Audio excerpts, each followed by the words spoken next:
Iya, Humairah begitu katanya.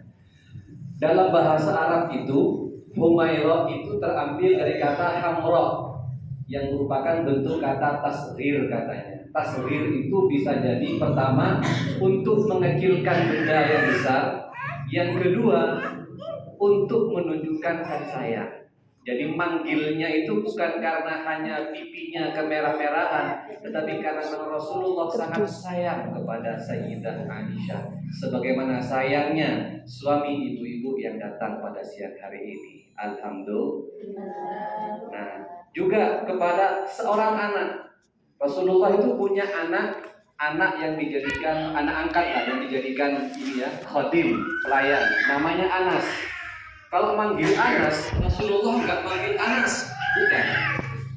Manggilnya sama dengan Humairah. Manggilnya ya Unais, begitu Rasulullah itu.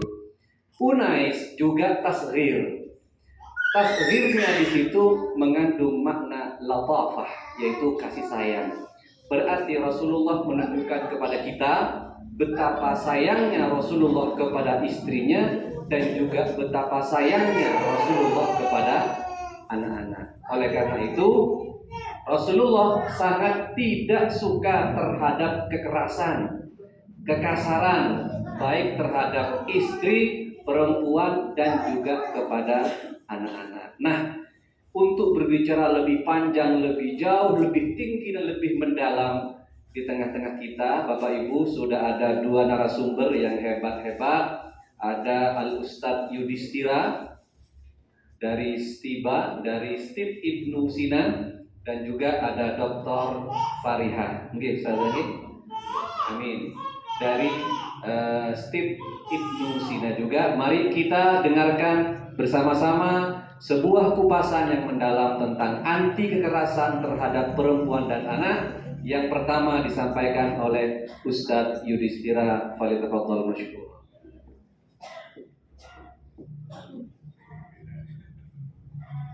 Bismillahirrahmanirrahim. Assalamualaikum warahmatullahi wabarakatuh. Waalaikumsalam warahmatullahi wabarakatuh. Alhamdulillahirabbil alamin wa bihi nasta'in ala umuri dunya waddin. Assalatu wassalamu ala asyrafil anbiya'i wal mursalin wa ala alihi wa ashabihi ajmain, amma ba'd.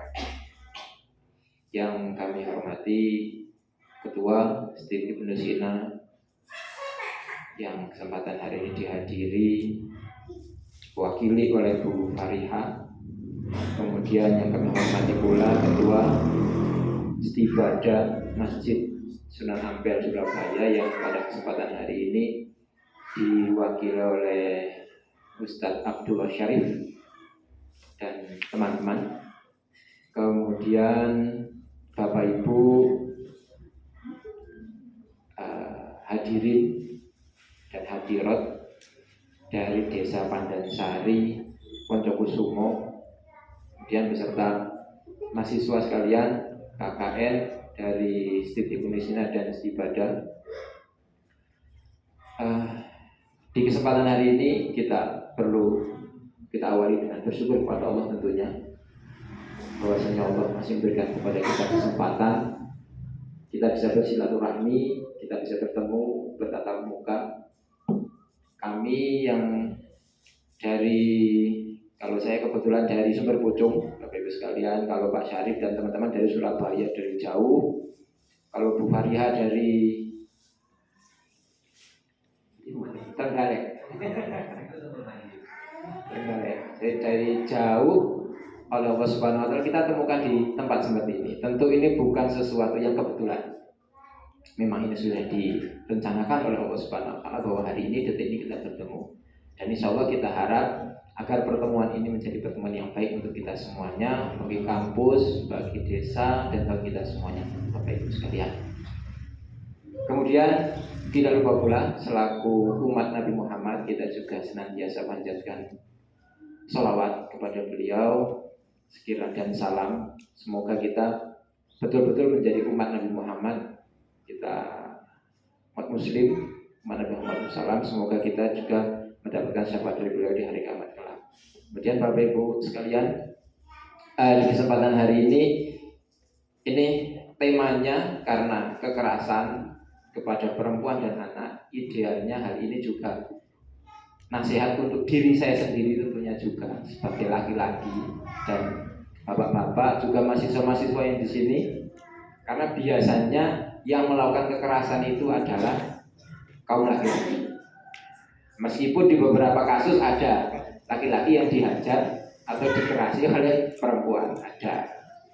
Tetapi sebagian besar itu kasus terjadi bahwa wanita atau perempuan yang dikasari oleh laki-laki.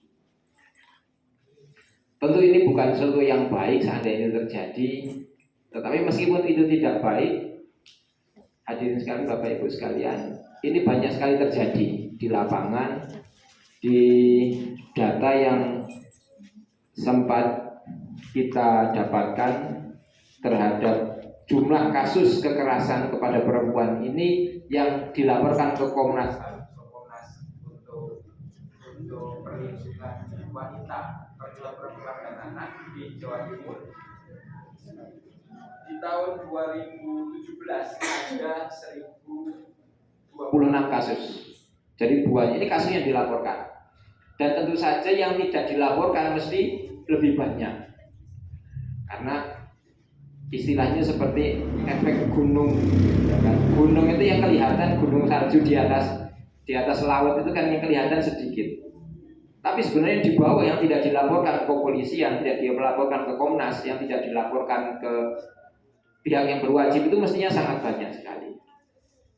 Tetapi Bapak Ibu sekalian, meskipun itu terjadi banyak 1026, tapi kabar baiknya adalah dari tahun ke tahun kasus itu sudah menurun. Di tahun 2018 kasusnya menjadi 1002.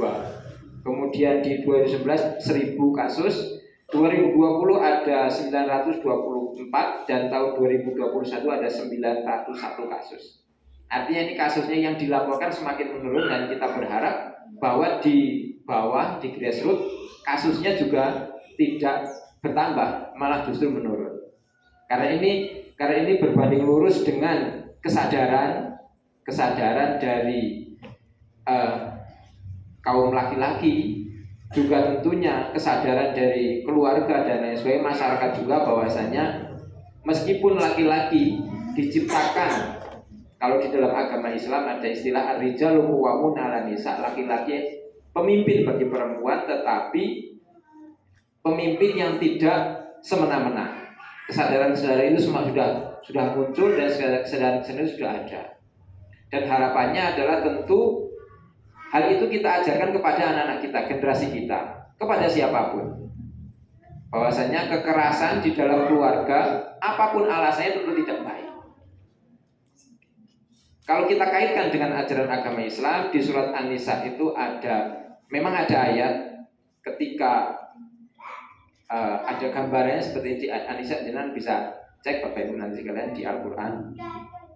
Seandainya kalian laki-laki takut bahwa istri-istri kalian akan melakukan kejahatan, kekejian, kalian boleh menegurnya atau dipisah dari ranjangnya atau pukullah mereka. Meskipun ada kata-kata pukul di sini Bapak Ibu sekalian, tetapi kalau di dalam tafsirnya itu adalah pukulan yang tidak menyakitkan atau pukulan yang tidak melukai. Artinya pukulan-pukulan yang ada rasa kasih sayangnya, bukan pukulan karena benci. Kaum wanita memang mempunyai tugas, kalau di dalam ajaran agama itu tentunya ini untuk patuh kepada suami. Surganya wanita adalah ketika dia mematuhi perintah suaminya, selama perintah itu tentu dalam hal-hal kebaikan. Tetapi ketika ada air mata yang menetes dari seorang wanita disebabkan kezaliman laki-laki, bisa jadi itu yang akan bisa menarik seorang laki-laki masuk neraka. Ini ketika kita tinjau dari segi agama. Kemudian dari segi sosial tentu saja bahwa kekerasan ini akan menimbulkan efek yang tidak baik. Kekerasan akan memunculkan kekerasan-kekerasan yang lain. Misalnya kita ambil contoh, apabila ada seorang ayah yang melakukan pukulan kepada ibunya, kepada istrinya, dilihat kepada anaknya, ini akan menjadi contoh bagi anaknya. Karena 1000 nasihat itu biasanya kalah dengan satu contoh. Ketika seorang anak pernah melihat orang tuanya, misalnya bapaknya mukul aneh, nanti dia akan menganggap bahwa hal itulah yang betul. Dan seandainya itu terjadi terus-terusan tentu akan menjadi budaya di masyarakat yang tidak baik.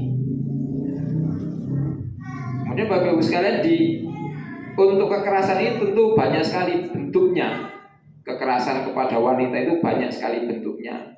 Ada berbentuk kekerasan psikologi seperti menghina, mencaci maki, memanggil dengan panggilan yang tidak baik kepada wanita.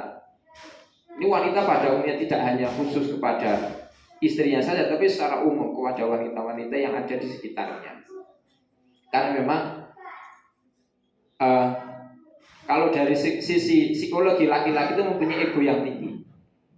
Laki-laki mempunyai ego yang tinggi dan harus diakui banyak bahwa kita bagi bapak-bapak ini ngapunten mempunyai ego yang tinggi. Jadi ketika tidak dituruti apa-apa yang keluar dari mulutnya, entah itu perintah atau nasihat dan lain sebagainya, seakan-akan menjadi kebenaran. Dan ini yang seharusnya tidak terjadi kepada kita, bapak-bapak sekalian. Karena ketika ego itu terlalu dijaga, ego itu selalu dijunjung tinggi, nanti akibatnya bahwa dia merasa menjadi yang paling betul, yang paling benar, tidak mau menerima nasihat dari orang lain dan lain sebagainya. Kekerasan yang lain selain ada caci maki, menghina, mengejek dan lain sebagainya, juga ada kekerasan secara fisik. Kekerasan secara fisik terjadi, ada tamparan, pemukulan dan lain sebagainya yang membuat luka. Karena pengertian dari kekerasan terhadap pemukulan itu didefinisikan sebagai tindakan yang dilakukan oleh lawan jenis laki-laki kepada seorang perempuan tentunya yang berakibat kesengsaraan dan penderitaan. Jadi kesengsaraan dan penderitaan itu tidak hanya terbatas fisiknya saja, tidak hanya sekedar tangannya terluka, atau mungkin kalau Bapak Ibu sekarang lagi rame berita yang artis itu kan ada yang sampai hidungnya berdarah, ya kan, disundul pakai kepala suaminya, kemudian tulang rusuknya ada yang patah karena mungkin suaminya itu gregetan sampai dipeluk, biantar gini sampai tulangnya patah, tulang rusuknya patah. Kemudian tidak ada niat nyundul gini sebenarnya, tapi kalau disorong gini kepalanya, hidungnya ini sampai patah juga, saya berdarah. Jadi artinya apa? Artinya di sini bahwa laki-laki ini mempunyai kekuatan. Tapi harus diingat, secara fisik Allah Subhanahu wa taala telah memberikan anugerah hamil itu kepada perempuan, tidak kepada bapak-bapak. Meskipun bapak-bapak itu terlihat perkasa, tapi tugas mengandung itu adalah yang Allah anugerahkan kepada seorang wanita. Jadi secara tidak langsung Allah memberikan kekuatan yang luar biasa kepada perempuan. Kekerasan fisik yang lain adalah kekerasan sosial. Kekerasan sosial ini membatasi ruang gerak, misalnya istrinya tidak boleh ketemu temannya atau tidak boleh ke sana ke sini, itu juga termasuk kekerasan. Terlalu membatasi pergerakan seorang wanita, itu juga termasuk kekerasan. Ada juga namanya istilah kekerasan ekonomi. Kekerasan ekonomi adalah kekerasan artinya memberikan pekerjaan tetapi tidak memberikan upah. Jadi kekerasan-kekerasan yang terjadi, contoh-contoh semacam ini yang tadi kita sampaikan adalah kekerasan-kekerasan yang biasanya terjadi di masyarakat atau di lingkungan kita. Tentu saya berharap itu tidak terjadi kepada diri kita. Dan seandainya bisa, kita juga bisa mengedukasi hal ini kepada orang-orang sekitar, agar kekerasan-kekerasan itu tidak lagi menjadi budaya. Memang kalau zaman dulu, ya kan, zaman dulu wanita itu seakan-akan tugasnya hanya di dapur, di sumur, ya kan, kemudian di kasur, misalnya seperti itu saja. Padahal Allah Subhanahu wa taala menciptakan laki-laki perempuan itu diciptakan sama-sama untuk mengurusi bumi ini, menjadi khalifah, menjadi yang mengelola bumi ini adalah tugas semuanya. Kita tidak bisa memungkiri bahwa di beberapa kesempatan ada beberapa pemimpin yang muncul dari kaum Hawa dan itu juga baik. Kita ambil contoh di Surabaya juga gubernurnya wanita. Kemudian Provinsi Jawa Timur, Bu Risma itu apa? Bupati ya? Oh, wali kota ya. Wali kota wanita. Kemudian Jawa Timur juga wanita. Kemudian dulu kalau Bapak Ibu ingat cerita Nabi Sulaiman, ratu dari kerajaan Sabah itu juga wanita. Artinya bahwa wanita-wanita itu mempunyai potensi yang sama dengan laki-laki. Kalau kita tarik ulur lagi, ketika seorang laki-laki melamar seorang wanita untuk menjadi pasangannya, kan untuk menjadi teman hidup, bukan menjadi apa istilahnya, bukan menjadi teman hidup, artinya bersama-sama hidupnya bareng-bareng, bukan menjadi pembantunya, bukan menjadi pelayannya. Artinya kalau ketika seorang laki-laki mengajak menikah seorang perempuan, berarti kan bareng-bareng mengurusi rumah tangga. Ya sama-sama nyuci baju, sama-sama masak. Ketika laki-laki nembung wanita ini kan untuk dijadikan baik, bahwa laki-laki bertanggung jawab kepada perempuan, tanggung jawab semuanya. Misalnya memberi makan. Kalau memberi makan itu bukan yang mentah memberikan, berarti kan sudah matang. Kalau nasi belum matang masih beras namanya. Tapi kalau memberi makan sudah matang. Bisa jadi sebenarnya dalam memasak itu juga tugas laki-laki. Memasak tugas laki-laki, baju, menyetrika baju tugas laki-laki, dan lain sebagainya tugas laki-laki semuanya. Karena laki-laki yang bertanggung jawab di dalam sebuah keluarga. Hanya saja wanita itu sebagai pendamping laki-laki akhirnya membantu tugas suami-suaminya dalam melaksanakan kegiatan harian. Suaminya bekerja di luar, istrinya menyelesaikan pekerjaan di rumah. Artinya kan bareng-bareng, bersama-sama hidup. Kan hidup bersama, susah senang bersama, nyuci baju bersama, menyetrika bersama, masak bersama. Kemudian tentu bagi bapak-bapak sekalian, ketika mendidik anaknya pun juga tidak mestinya, idealnya juga mengajarkan kepada anak laki-lakinya juga untuk misalnya untuk cuci baju, cuci piring, kemudian menyapu bukan hanya tugas wanita, laki-laki juga menyapu, tanggung jawab laki-laki semuanya. Nah, ketika ada pikiran-pikiran bahwasannya urusan dapur itu semuanya wanita, rumah itu wanita dan lain sebagainya, akhirnya nanti akan muncul egonya semakin tinggi.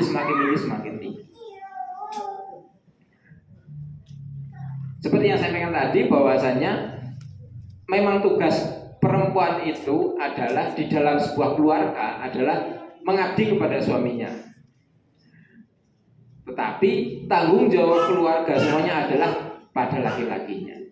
Kita lihat ibarat misalnya, kita ambil contoh yang paling mulia adalah dari Nabi Muhammad SAW. Beliau memberikan contoh bahwasanya beliau juga jahit baju sendiri. Tatkala bajunya sobek, ada riwayat bahwasannya tidak serta-merta berikan kepada istrinya, tapi dijahit sendiri. Kemudian kita lihat bagaimana ketika Rasulullah marah kepada istrinya. Apakah Rasulullah memukul? Tidak. Saking pegel-pegelnya Nabi Muhammad Rasulullah SAW adalah membiarkan istrinya saja, tidak disapa atau dipisah ranjang, cuma itu kok. Tidak ada sampai tangannya melayang, tidak ada. Ini adalah gambar yang jelas, contoh yang jelas bahwasanya negara kita juga melindungi wanita, agama kita juga melindungi wanita, menjunjung sekali derajat wanita. Kita lihat dengan misalnya kita ambil contoh sedikit saja, syariat untuk menutup aurat wanita ini adalah dalam rangka untuk mengangkat derajat wanita. Dulu sebelum ada Islam sebelum datang, kita lihat gambaran wanita itu digambarkan seperti apa. Seperti contohnya Umar bin Khattab sebelum beliau masuk Islam, beliau pernah mengubur anak perempuannya. Mengubur dalam keadaan hidup, bukan mengubur meninggal dikubur, tapi hidup-hidup dikubur karena malu mempunyai anak perempuan. Kemudian wanita tugasnya seakan-akan hanya untuk melahirkan saja dan lain sebagainya. Tapi ketika kedatangan Islam, wanita ditinggikan derajatnya dengan syariat untuk menutup aurat, kemudian derajat wanita ditinggikan, bahwasanya wanita juga mempunyai tugas dan tanggung jawab yang sama seperti laki-laki di dalam kehidupan. Memang kalau dalam keluarga ada kepemimpinan, itu pemimpinannya adalah laki-laki, suaminya. Tapi dalam mengurus keluarga harus sama-sama. Kemudian ada juga kekerasan yang namanya istilah kekerasan seksual. Nanti kalau untuk yang kekerasan seksual ada pembahasan lagi nanti. Bapak Ibu sekalian, untuk kekerasan terhadap wanita ini ada tempat-tempat yang sering terjadi. Yang paling sering terjadi, mayoritas terjadi adalah di rumah. Karena di rumah suami laki-laki merasa lebih tinggi derajatnya daripada istrinya, sehingga ketika ada hal yang tidak disukai oleh suaminya, ada main fisik. Dan itu sebenarnya tidak boleh terjadi. Negara melindungi wanita, agama Islam juga melindungi wanita. Bagaimana caranya wanita negara ini melindungi perempuan dan anak-anak adalah dengan adanya Komnas. Dengan adanya Komnas, perempuan dan anak itu adalah lembaga untuk pengaduan. Seandainya terjadi kekerasan kepada wanita, perempuan dan anak, bisa dilaporkan ke Komnas.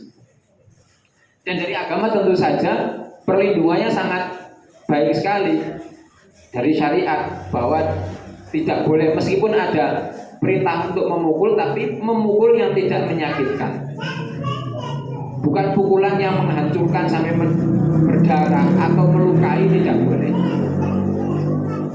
Kemudian kekerasan juga kadang terjadi di luar rumah juga.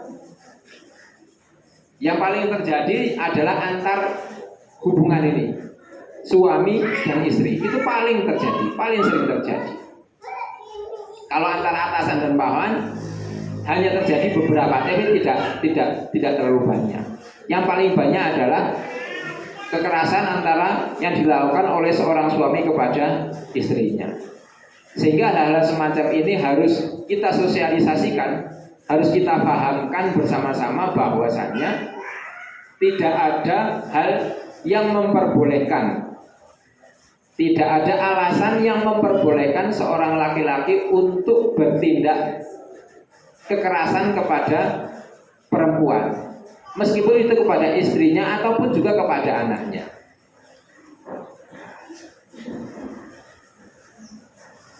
Bapak Ibu sekalian, kemudian lain daripada itu, bahwasanya kekerasan-kekerasan yang terjadi seperti saya sampaikan tadi akan memunculkan hal-hal negatif yang lain. Kemudian bagaimana pencegahannya?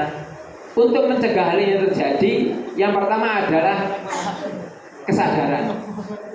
Kita munculkan kesadaran dari laki-laki dan yang wanita juga menyadarkan. Ya, munculnya kesadaran ini akan membawa perubahan yang banyak. Termasuk seminar yang direncanakan hari ini oleh mahasiswa KKN ini dari Siti Ibnu Sina dan Istibadah Surabaya ini adalah dalam rangka untuk memberikan kesadaran, untuk mensosialisasikan bahwasanya kekerasan itu tidak akan pernah menjadi solusi. Tidak akan pernah menjadi solusi. Justru kekerasan akan menambah masalah. Kalau pegadaian itu mengurai masalah, solusi tanpa masalah. Kalau kekerasan bukan solusi, justru akan menambah masalah.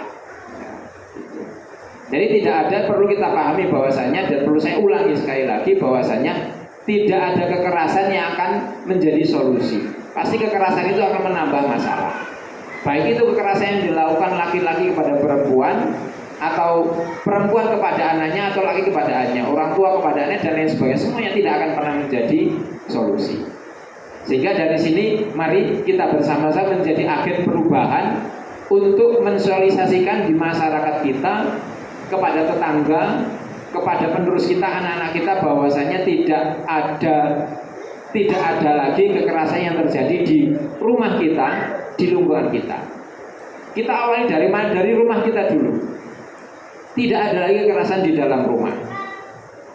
Kemudian syukur-syukur kita bisa mengingatkan tetangga kita, tetapi tentu dengan baik. Itu yang pertama adalah memunculkan kesadaran bahwa kekerasan tidak akan menjadi solusi. Kemudian yang kedua adalah pemahaman antara suami dan istri, sama-sama memahami tanggung jawab masing-masing. Laki-laki sebagai kepala keluarga memahami tanggung jawab dia sebagai kepala keluarga, kemudian juga memahami tugas-tugas istri. Bila mana mereka tidak bisa melakukan, tentu laki-laki juga ikut membackup. Nah, dan perempuan juga gitu. Wanita mempunyai tabiat untuk banyak bicara. Dan insya Allah ini ada di penelitian, ya, ada sebuah teori yang menyatakan bahwa wanita itu kalau bicara kan masih lebih banyak daripada laki-laki. Kurang lebih kalau tidak salah itu 200.000 kata atau 40 gitu. Itu wanita yang diam. Kalau laki-laki itu sudah banyak. Nah, biasanya karena terlalu banyak ngomong ini membuat laki-laki suaminya ini mumet. Akhirnya muncullah kekerasan itu tadi. Yang laki-laki tidak terlalu suka ngomong, nek diomeli. Yang laki-laki punya ego tinggi, yang wanita juga punya kemampuan untuk bicara banyak. Akhirnya tidak jadi pemahaman. Akhirnya muncullah kekerasan. Jadi ketika ada pemahaman antara laki-laki dan perempuan, laki-laki memahami tugasnya sebagai pemimpin keluarga, yang wanita istri juga memahami, insya Allah tidak akan terjadi kekerasan. Kemudian yang ketiga adalah sama-sama memperbaiki diri. Ketika sudah memperbaiki diri, insya Allah tidak akan lagi terjadi kekerasan di dalam rumah tangga ataupun di dalam masyarakat kita. Itu Bapak Ibu sekalian tentang terkait kekerasan terhadap perempuan. Itu kemudian saya kembalikan ke Ustaz Syarif.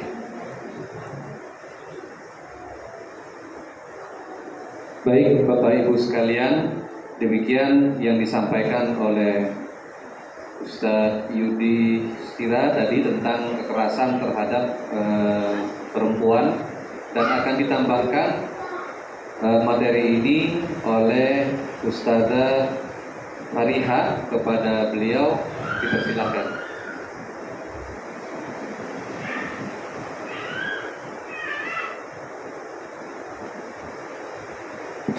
Assalamualaikum warahmatullahi wabarakatuh. Alhamdulillahirrahmanirrahim. Nabi nasta'in ala mudin wassalatu wassalamu ala asyrofil anbiya'i wal mursalin wa ala alihi washabihi ajma'in, amma ba'du. Yang terhormat kepada Ketua STB Gusina Dr. Nur Rohma MPDI, yang terhormat kepada Ibu Lili Musyafa'ah sebagai Ketua dari Stibaja Masa dari Surabaya. Yang terhormat Bapak Ibu sekalian sudah hadir. Mohon maaf, saya sebenarnya ingin mengajak dialog tapi ternyata kalah dengan suara hujan. Tapi suara saya terdengar, nggih? Saya di sini akan menyampaikan kekerasan terhadap anak. Kalau yang tadi sudah kekerasan terhadap perempuan, sekarang saya ganti ke anaknya sama pelecehan seksual.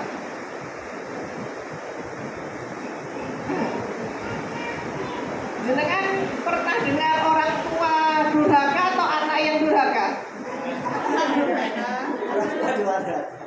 Anak durhaka atau orang tua yang durhaka? Orang tua durhaka ada atau tidak?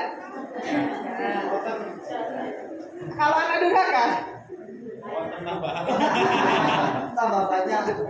Saya mau membuka acara ini dengan cerita sedikit. Dulu di zamannya Umar bin Khattab pernah datang seorang ayah kepada Umar bin Khattab, kemudian bilang begini, wahai Amirul Mukminin, Amirul Mukminin adalah Umar bin Khattabnya, ditanya, anak saya ini loh kok kurang ajar sama saya, anak saya durhaka kepada saya, tolong nasihati anak saya. Datanglah, tapi yang namanya Amirul Mukminin ini orangnya bijaksana, gak langsung percaya dengan omongannya orang tuanya. Dipanggillah anaknya itu.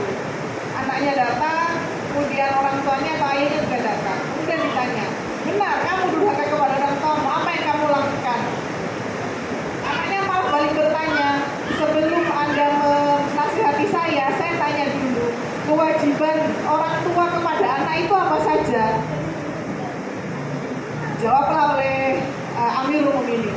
Kewajibannya ada 3. Yang pertama, memberikan atau memilihkan ibu yang baik. Yang kedua, kewajiban untuk memberi nama yang baik. Yang ketiga, kewajibannya adalah memberikan pendidikan yang baik.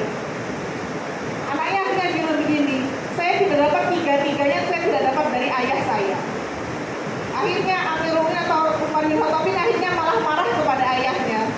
Malah bilang begini, kamu sudah durhaka kepada anakmu sebelum anakmu durhaka kepadamu. Itu contohnya yang dari cerita yang zaman dulu itu. Jadi anak durhaka kita sudah kenal semuanya. Ada Malik Bunda, ada siapa lagi? Tapi orang tua yang durhaka juga ada ternyata, sejak zaman dulu sudah ada. Tapi apakah kisah itu akan membela anak yang durhaka? Tidak seperti itu. Kisah itu adalah mengingatkan kita agar sebagai orang tua memberikan contoh yang baik, contoh yang benar, agar nanti anak ini berlaku atau bertindak dengan benar. Hikmahnya begitu.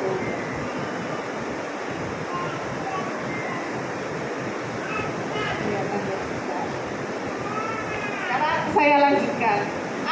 Anak itu siapa? Atau batasan usia anak itu berapa?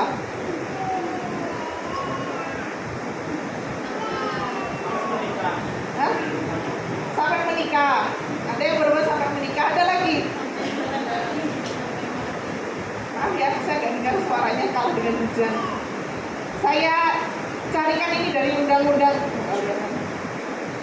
Nah ini dari Undang-Undang Republik Indonesia Nomor 23 Tahun 2002 tentang perlindungan anak. Anak adalah seseorang yang belum berusia 18 tahun. Termasuk anak yang masih dalam kandungan itu masih anak. Sejak dalam kandungan sampai umur 18 tahun itu masih anak. Jadi kalau namanya kekerasan terhadap anak, berarti anak mulai dari dalam kandungan sampai umur 18 tahun. Kalau aturan negara seperti itu. Makanya kalau mau menikahkan anak di bawah umur 18 tahun harus ada surat keterangan dulu nih. Tidak bisa langsung menikah seperti jalur yang biasa. Seperti kemarin kalau yang sempat ramai ada berita di Ponorogo, ada ratusan siswa yang minta surat dispensasi pernikahan karena sudah hamil duluan. Itu harus ada suratnya dulu karena usianya masih belum sampai 18 tahun. Jadi kita sudah sama ya, yang namanya anak itu sejak dalam kandungan, walaupun dia entah nanti lahir atau tidak itu masih anak sampai umur 18 tahun. Sekarang saya tunjukkan kekerasan anak di Jawa Timur. Kelihatan nggak ini? Itulah pokoknya. Kekerasan anak di Jawa Timur itu yang di sini ada 1.402 kasus tahun 2017. Tahun 2018 ada 1.227 kasus. Kemudian 2019 sudah 1.270. Kalau melihat data seperti ini, Anda bisa lihat yang pertama tinggi, kemudian turun, kemudian naik lagi. Ini turun lagi di sini. Tapi jumlahnya tetap 1000-an, di atas 1000 kasus. Nah, sama seperti yang dibilang oleh tadi Pak Yudis di awal, yang namanya data seperti ini dari pemerintah itu adalah fenomena gunung es. Kenapa? Yang kelihatan hanya puncaknya. Ini yang terlihat saja, yang tidak dilaporkan ada banyak sekali. Jadi tugas kita untuk mendidik generasi berikutnya, bahwa kita harus tahu sebenarnya seperti ini. Sekarang kekerasan terhadap anak. Nah, kekerasan terhadap anak ini adalah setiap perbuatan terhadap anak yang berakibat timbulnya kesengsaraan atau penderitaan. Anaknya sampai nelongso, anaknya menderita, nanti meninggalkan rasa tidak nyaman dan dampak psikologis. Dampak psikologis ini akan terasa mulai saat itu, seketika setelah mendapatkan kekerasan sampai nanti dewasa, sampai mungkin dia punya anak, sampai nanti fase-fase berikutnya dia akan tetap menurunkan itu kalau dia punya dampak psikologisnya. Jadi kekerasan anak ini timbulnya kesengsaraan dan penderitaan. Bentuknya ada apa saja? Bentuknya ada 4. bentuk kekerasan pada anak ada 4. Yang pertama fisik. Kalau fisik berarti terlihat. Jadi terlihat di badannya. Misalnya ini tindakan yang mengakibatkan cedera fisik baik sengaja atau tidak. Jadi kalau fisik ada sudah tahu semua fisik itu terlihat semuanya di depan ini. Badan fisik atau wujud fisik kelihatan semuanya.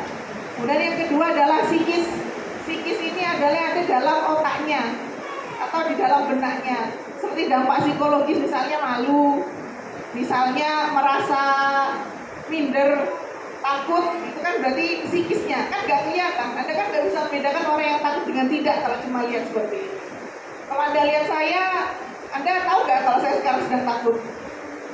Nggak kelihatan. Kalau misalnya saya tangan saya hilang satu gitu, itu kan fisik kelihatan. Nah itu kalau fisik kelihatan, kalau psikis nggak kelihatan.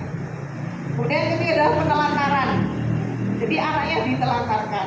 Maksudnya ditelantarkan itu gimana? Ini pengabaian terhadap kebutuhan dasar anak yang sebenarnya mampu diberikan orang tua. Jadi orang tua sebenarnya mampu tapi nggak dikasih. Misalnya makan, anak nggak dikasih makan berhari-hari, misalnya itu termasuk penelantaran. Kemudian yang keempat adalah seksual dan tindak pelibatan anak dalam kegiatan seksual. Yang namanya kegiatan seksual itu harus dilakukan oleh orang yang sudah dewasa. Kalau anak melakukan ini berarti sudah termasuk kekerasan terhadap anak.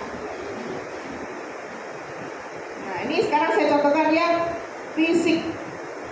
Yang pertama, fisiknya kelihatan. Pertama adalah pukulan berulang-ulang. Kalau anak dipukul, badannya dipukul pasti bisa ada berbekas. Nah itu masuk ada kekerasan terhadap anak dari segi fisiknya. Yang kedua ada pukulan keras, misalnya menampar, memukul dengan alat, menendang, itu juga masuk dengan kekerasan fisik.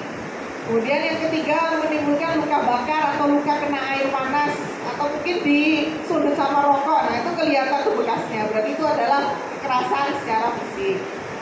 Kemudian yang keempat menikam dengan benda tajam atau tumpul. Nah ini jelas kelihatan bekasnya kalau ini. Sampai biru-biru misalnya, sampai mengeluarkan darah dari anggota badannya misalnya. Kemudian ada mengikat, menggantung, meninju atau menjepit. Misalnya kamu nakal-nakal tak gantung nangis sarewet. Nah itu kalau nggak sampai terjadi itu namanya ancaman. Kalau ancaman berarti nanti bukan kekerasan fisik. Kalau ancaman. Kalau beneran digantung atau ditaleni di depan atau ditaleni di bawah pohon, nah itu berarti kekerasan fisik. Kemudian ada mencekik atau menenggelamkan. Nah ini malah Allah bisa masih dulu tidak kalau dicekik atau ditenggelamkan. Kemudian berikutnya psikis. Tadi kalau psikis itu nggak kelihatan, dia direkam dalam otaknya. Yang pertama ada memarahi atau membentak anak, itu termasuk yang psikis. Kalau di ilmu psikologi itu katanya sekali orang tua membentak anaknya, saraf otak itu ada yang rusak berapa ribu. Jadi ya saya tahu yang namanya anak itu susah sekali untuk dibilangi, kadang ngetes orang tuanya, tapi kalau bisa jangan dibentak. Kemudian nih berkelahi di hadapan anak. Kalau orang tua berkelahi di hadapan anak itu sama seperti anak berada dalam pertempuran. Jadi mereka traumanya, takutnya, rasa takut yang dirasakan itu sama seperti rasa takut waktu dia ada di medan perang. Makanya kalau anak yang sering lihat orang tuanya berkelahi misalnya, nanti kalau di sekolah pasti beda anaknya. Nanti ada anaknya yang minder, nanti atau malah ada yang suka berulah, itu salah satunya dari situ. Dan mempermalukan anak. Nah, mempermalukan anak ini psikis kan, yang kena itu kan mentalnya atau dari dalamnya. Karena anak merasa dipermalukan, maka dia terjadi kekerasan psikisnya. Mempermalukan anak itu gimana? Contoh yang menceritakan aibnya anak. Ini loh udah gede masih ngompol aja. Ini loh udah ini masih sudah gede tapi nggak mau apa gitu. Nah itu menceritakan atau mempermalukan anak. Ini ada mengancam anak. Nah kemudian mengabaikan itu misalnya anaknya mau cerita atau mau apa, udah nggak usah ini koe tapi koe kalau terus Ini, apakah kekerasan psikis ini hanya dilakukan oleh orang tua? Tidak. Contohnya ini, membuat lelucon tentang sesuatu yang tidak disukai anak seperti mengejek orang tuanya. Misalnya ini ada yang mengejek bapak saya. Nah, misalnya ada mengejek bapak saya masih anak-anak ceritanya. Saya masih anak SD misalnya. Terus ada ngolok-ngolok bapak saya kan jadi sedih. Ya saya merasakan kekerasan psikis kepada saya. Nah, itu contohnya seperti itu. Kemudian ini tidak menepati janji kepada anak. Kalau berjanji ya selalu ditepati. Meninggalkan anak dalam waktu lama. Meninggalkan dalam waktu lama ini maksudnya ya tinggalkan beberapa hari tanpa ada keterangan apa atau apa. Misalnya anaknya dikurung di rumah, misalnya nggak bisa keluar, nggak dikasih makan. Apakah hal seperti itu ada? Ada. Mungkin di sekitar kita tidak ada, tapi ada anak yang diperlakukan seperti itu. Kemudian memanggil nama dengan sebutan buruk seperti biot, keledai, cungkring. Ini kalau bahasa Indonesia, tapi sini saya nggak tahu panggilannya seperti apa.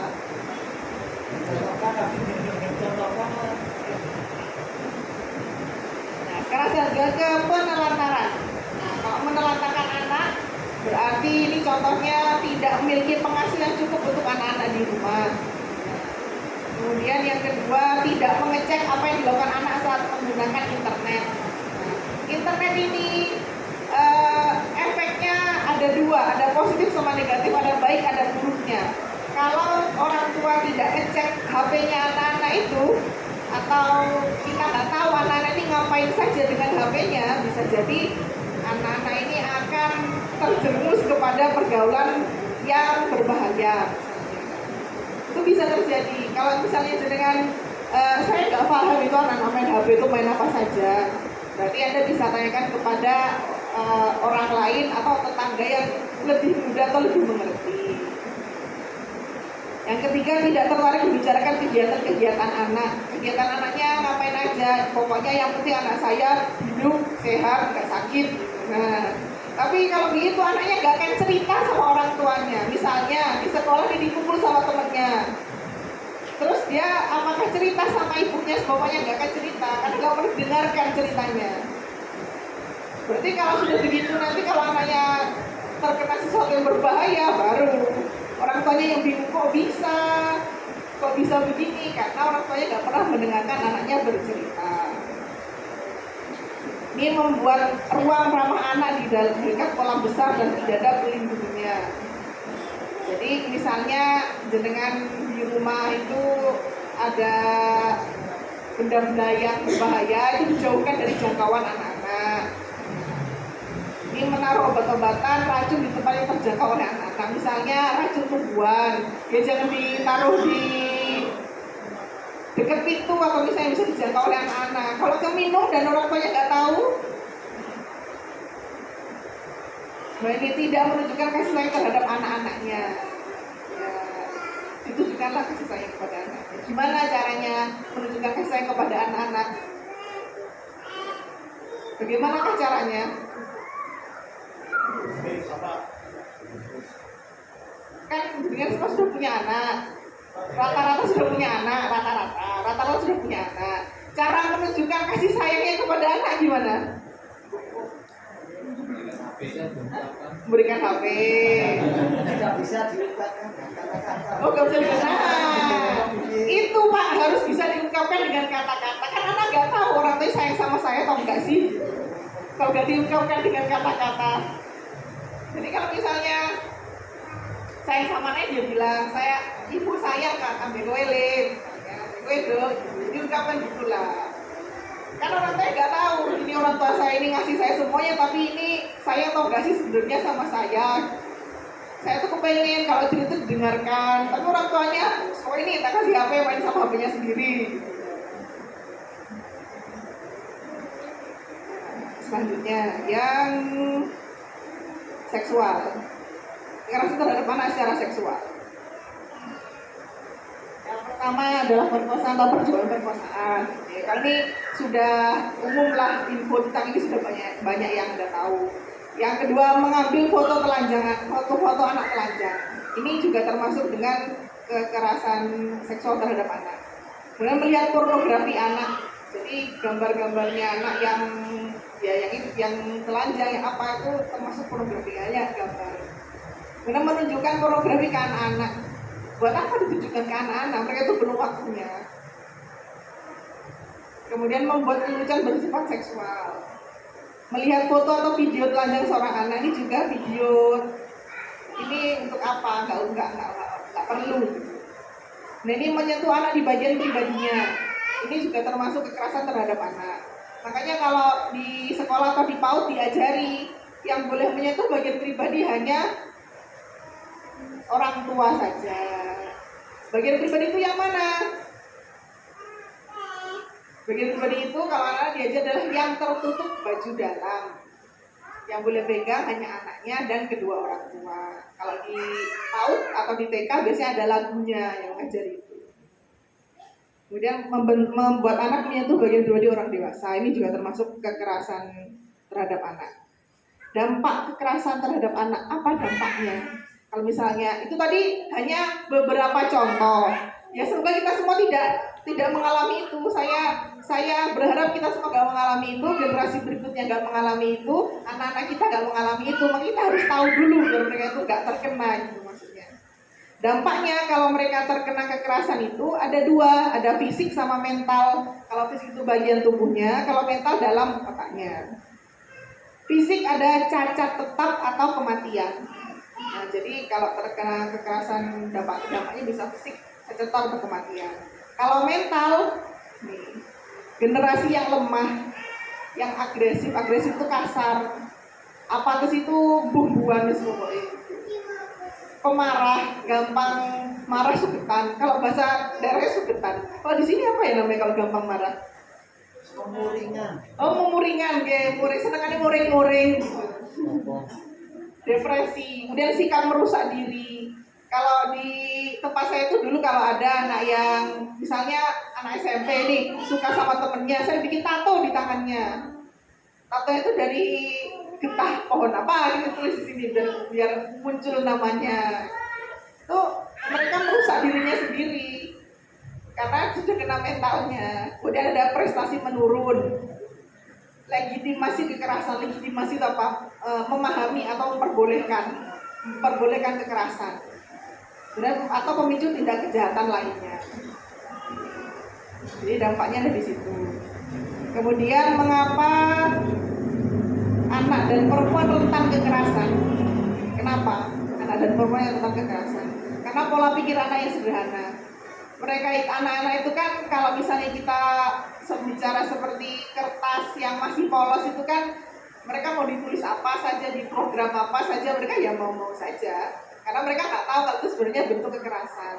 Nah, jadi kita sebagai yang lebih lama tinggal di dunia ini harus belajar dulu. Kan nggak mungkin anak-anak itu yang baru lahir atau yang masih kecil disuruh langsung berbuat baik, nggak bisa. Mereka dicontoh oleh orang tuanya. Jadi pola pikir anak yang sederhana.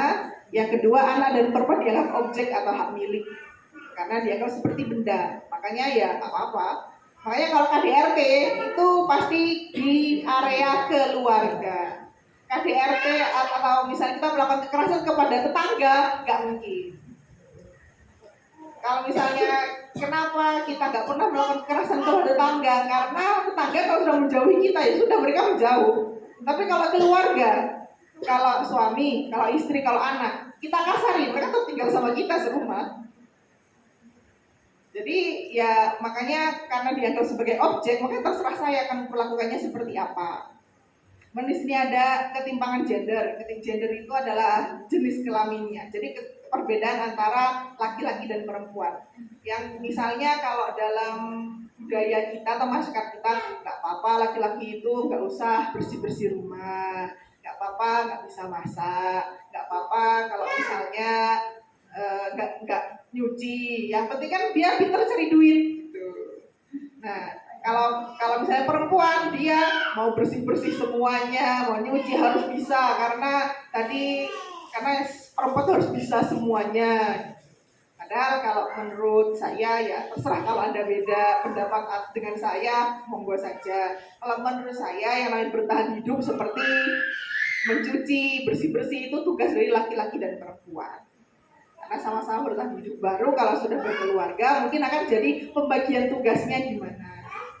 Nah, tapi kalau dengan beda dengan saya, monggo saja.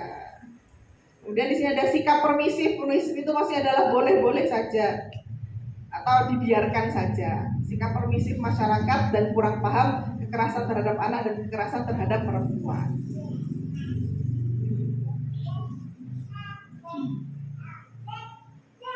Di sini ada rekomendasi untuk pencegahan dan penghentian kekerasan terhadap perempuan dan kekerasan terhadap anak.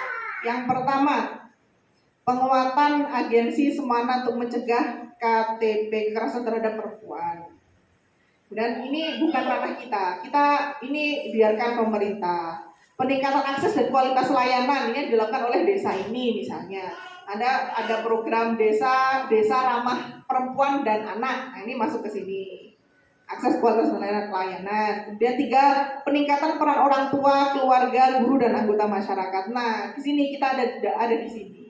Kalau misalnya ada menemukan kekerasan terhadap anak atau kekerasan terhadap perempuan, maka Anda bisa melaporkan ke RT atau melaporkan ke desa. Ya. Yang 4, penguatan kerangka hukum. Ini aturan-aturan hukum. Kalau misalnya ada kekerasan terhadap perempuan dan anak sampai ke ranah atau sampai ke kriminal, kan ada bisa dilaporkan ke Kapolsek terdekat. Itu ada bagian tersendiri. Yang kelima, penguatan koordinasi dan sinergi lintas kelompok masyarakat.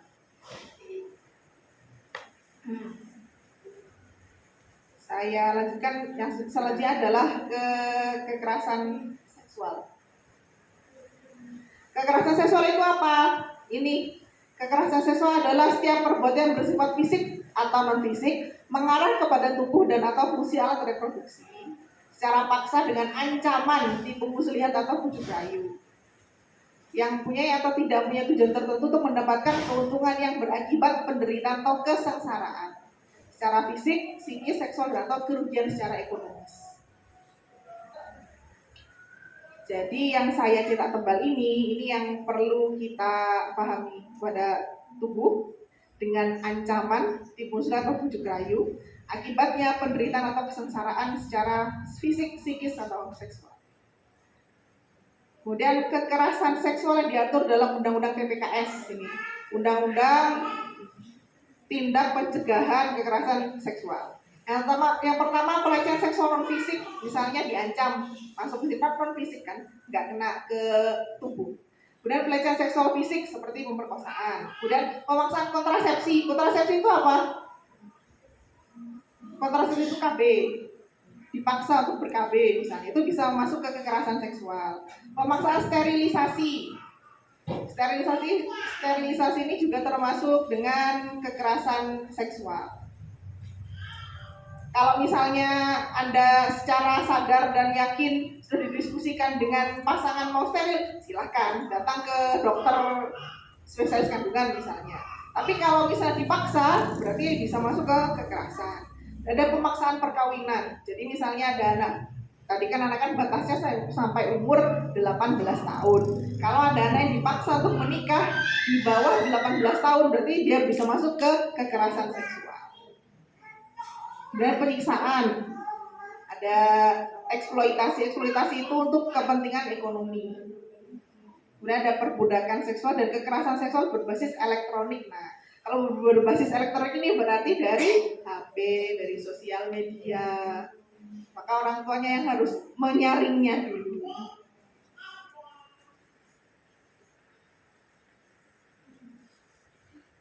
Kalau ini contoh-contohnya saja sudah disebutkan tadi di awal. Nah, ini situasi kekerasan seksual di Indonesia. Ada 2.363 kasus secara personal, lebih dari pribadinya, dari pribadi. Kemudian ada 597 kasus perkosaan, 591 kasus perkosaan dalam perkawinan, 433 kasus incest, 374 kasus pelecehan seksual. Jadi totalnya ada 338.496 kasus kekerasan berbasis gender. Pertanyaannya, kok bisa kekerasan seksual terjadi? Yang pertama, hidup di lingkungan masyarakat yang sanksi terhadap pelakunya rendah. Ya, kalau misalnya kita tinggal di daerah yang masih seperti sini kan kayaknya raket gitu semua dengan masyarakatnya. Kabar dari ujung sana sampai ujung sana bisa terdengar semuanya misalnya. Nah, tapi kalau untuk sanksi, mungkin sanksi masyarakat mungkin ada, jadi bahan omongan misalnya ada. Tapi untuk sanksi yang benar-benar serius sampai membuat jera, nah seperti itu harus ada menurut saya. Dan masyarakat yang menganut peran gender tradisional, yaitu tadi kalau laki-laki tugasnya bekerja saja, perempuan tugasnya di rumah saja, itu gender tradisional. Kemudian tinggal di lingkungan dengan norma sosial yang mendukung kekerasan seksual. Yang keempat ada masyarakat dengan ideologi seksual menjunjung tinggi hak laki-laki di atas perempuan. Tadi laki-laki sama perempuan itu harusnya setara bagi tugasnya beda-beda. Tapi kalau tugas yang secara khususnya ya kita bagikan lagi, kita bedakan lagi. Ini pemerintah dan pemerintah daerah wajib menyelenggarakan pencegahan tindak pidana kekerasan seksual. Ini sudah ada. Di desa ini juga sudah ada programnya Desa Ramah Perempuan dan Ramah Anak. Kemudian selanjutnya ada peran masyarakat. Nah, sekarang jadi peran Anda semuanya sebagai anggota masyarakat. Yang pertama, membudayakan literasi tentang kekerasan seksual. Literasi itu apa? Pemahaman. Anda paham dulu kekerasan seksual itu seperti apa, pencegahannya bagaimana, kalau memang sudah terjadi apa yang harus saya lakukan, itu ada. Yang kedua, sosialisasi. Sosialisasi itu gini nih, kumpul di forum cerita tentang perundang-undangan yang mengatur tentang kekerasan seksual. Kemudian menciptakan kondisi lingkungan yang dapat mencegah terjadi kekerasan seksual. Misalnya kita menciptakan lingkungan yang aman, kan Anda tahu kalau misalnya biar desa ini nggak ada malingnya, ada pos kamlingnya, posis kamlingnya, warganya bergiliran untuk menjaga keamanan. Ya, kalau yang ini untuk kekerasan seksual gimana? Nah, nanti ini kita tinggal melaksanakan aturan yang sudah dibuat oleh pemerintah desanya. Apakah masyarakat cukup untuk berperan dalam ini? Tidak. Yang terakhir, peran keluarga. Jadi tetap harus ada peran keluarga dalam pencegahannya. Yang pertama, menguatkan edukasi dalam keluarga, baik aspek moral, etika, agama, serta budaya. Jadi anaknya dikasih tahu itu nggak bagus, itu begini, itu begini. Yang kedua, membangun komunikasi yang berkualitas di antara anggota keluarga. Jadi kalau cuma diem-dieman saja, Anda nggak tahu yang ada di pikiran anaknya apa, di pikiran bapaknya apa, di pikiran ibunya apa. Karena diem-dieman saja. Tanya cuma, sudah makan? Belum, sudah segera makan. Kan nggak bertukar pikiran itu namanya. Itu cuma tanya sudah makan atau belum. Berkomunikasi cuma begitu saja. Kemudian menguatkan peran ayah, ibu, dan seluruh anggota keluarga. Itu tadi, kalau ada ikatan emosional itu, mungkin Anda merasa saya sama-sama anak saya 100% gitu. Tapi anaknya merasa disayangi atau tidak, kan nggak pernah ditanya. Kemudian ini menjaga dan mencegah anggota keluarga dari pengaruh pornografi dan akses terhadap informasi yang mengandung unsur pornografi. Nah ini sama, kalau pornografi itu bisa masuk ke HP anak-anak itu cepat sekali. Kemudian menjaga anggota keluarga dari pengaruh lingkungan dan pergaulan bebas. Terakhir, alhamdulillah sudah selesai. Kita kembali lagi ke moderator. Terima kasih kami sampaikan dan aplaus tepuk tangan untuk kedua narasumber kita pada siang hari ini. Alhamdulillah dibarengi dengan suara hujan yang sudah mulai mereda. Materi sudah disampaikan oleh dua narasumber. Kita berikan sesi tanya jawab dari para audien. Bapak-bapak dan ibu-ibu silahkan. Mungkin ada yang perlu diperjelas dari apa yang disampaikan oleh dua narasumber, atau pernah menjadi korban mengalami kekerasan. Mudah-mudahan dua narasumber ini bisa memberikan pencerahan atau solusi. Monggo. Oke, silakan.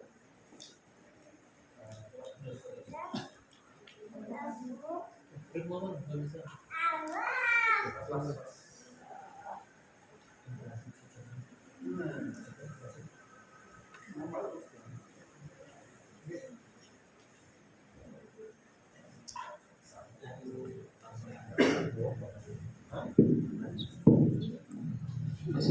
warahmatullahi wabarakatuh. Terima kasih waktu yang berikan. Dan saja waktu yang berikan pada kami. Kalau kita melihat dari apa yang disampaikan oleh kedua narasumber tadi,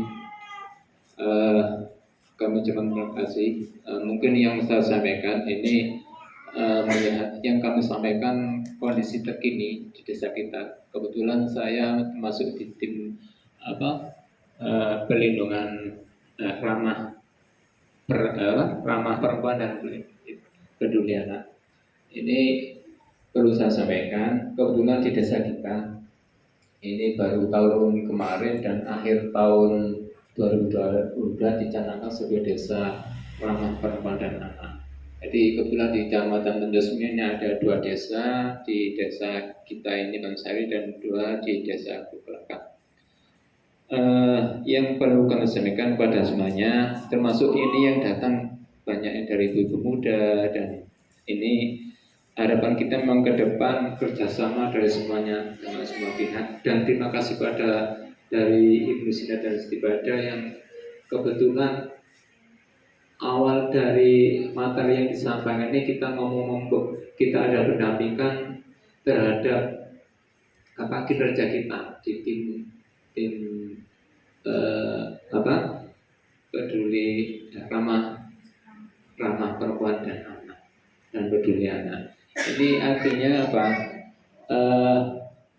Diharapkan kita ini kan baru berjalan beberapa bulan, dan ini kami insya Allah ini berusaha untuk awal tahun ini untuk membuat perdes tentang perlindungan anak dan perlindungan